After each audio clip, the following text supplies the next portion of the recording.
Šiandien turime svarbių naujienų iš Huleipolės krypties. Čia Rusijos puolimas sustojo, kai ukrainiečiai pradėjo valyti priešo infiltruotus karius.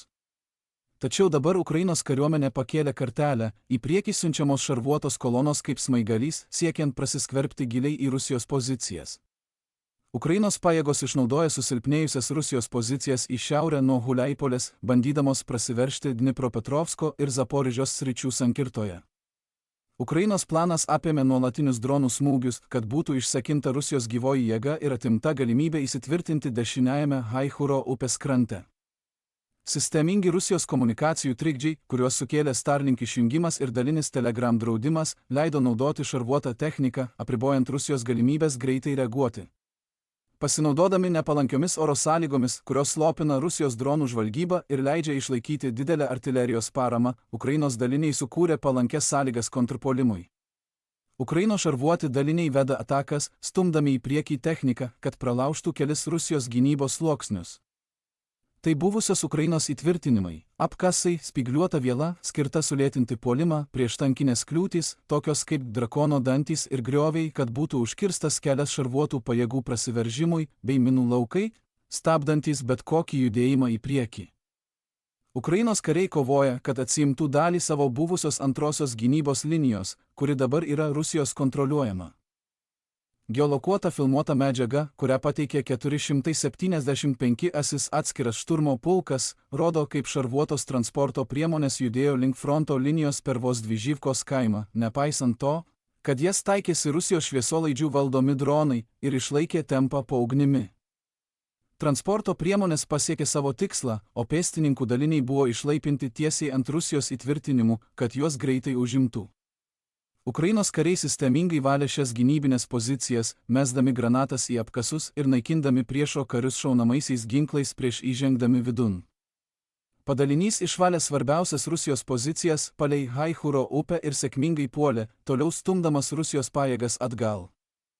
Papildoma geolokuota medžiaga rodo, kaip kitas proveržio vektorius vystėsi kitose Haichuro upės dalyse, ypač per Varvarivkos kaimą. Valydami medžių juostą, Ukrainos pėstininkai aptiko Rusijos dalinio likučius, besislepiančius apkasuose, ir kelis kartus pasiūlė jiems pasiduoti, tačiau atsako nesulaukė. Įvertinę situaciją, ukrainiečiai iškvietė FPV dronus, kurie tiksliai smogė pozicijai. Po sprogimo iš slėptuvės išlindo Rusijos karys ir pasidavė, vėliau tapęs karo belaisviu. Rusijos pajėgos bandė sutrikdyti ir sustabdyti Ukrainos proveržį, surengdamos infiltravimosi puolimą tarp Ukrainos pozicijų Huleipolės rajone, kaip patvirtina kovos vaizdo įrašai. Atrodo, kad šios pastangos buvo skirtos sumažinti spaudimą jų byrantiems šiauriniams fronto ruožams ir užkirsti kelią tolesniam Ukrainos pajėgų veržimuisi. Tačiau šį puolimą aptiko ir ryžtingai atmušė Ukrainos 225 atskiras šturmo pulkas, kuris pranešė, kad per vienas dieną buvo sunaikinta 40 Rusijos karių, taip išsaugant Ukrainos proveržio pietinį sparną. Dėl nuolatinio puolimo spaudimo Ukrainos pajėgos prasiveržė ir įsiveržė į rytus nuo Haichuro upės, dauguma priešo pozicijų buvo išvalytos. Pranešama, kad dauguma Rusijos pozicijų į vakarus nuo Haichuro upės jau išvalytos, o kovos dėl pilkosios zonos įtvirtinimo vis dar tęsiasi.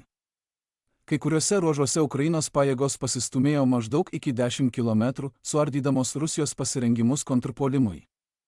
Koordinuoti šarvuotų dalinių šturmai, remiami intensyvių dronų operacijų, smarkiai susilpnino Rusijos gynybos sanglaudą, sukeldami vietinius fronto griuvimus ir riziką, kad jei spraga bus išnaudota toliau, gali kilti grandininis efektas, o Rusijos daliniai atsidurs apsupties pavojuje.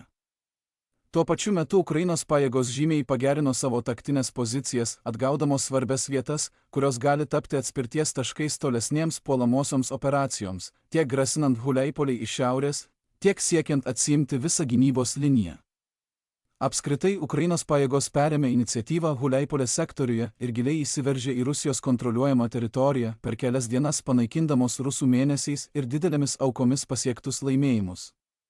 Šis struktūrinis proveržis kelia grėsmę Rusijos linijos vientisumui ir gali sukelti operacinį fronto žlugimą, nes rusams trūksta pakankamai rezervų.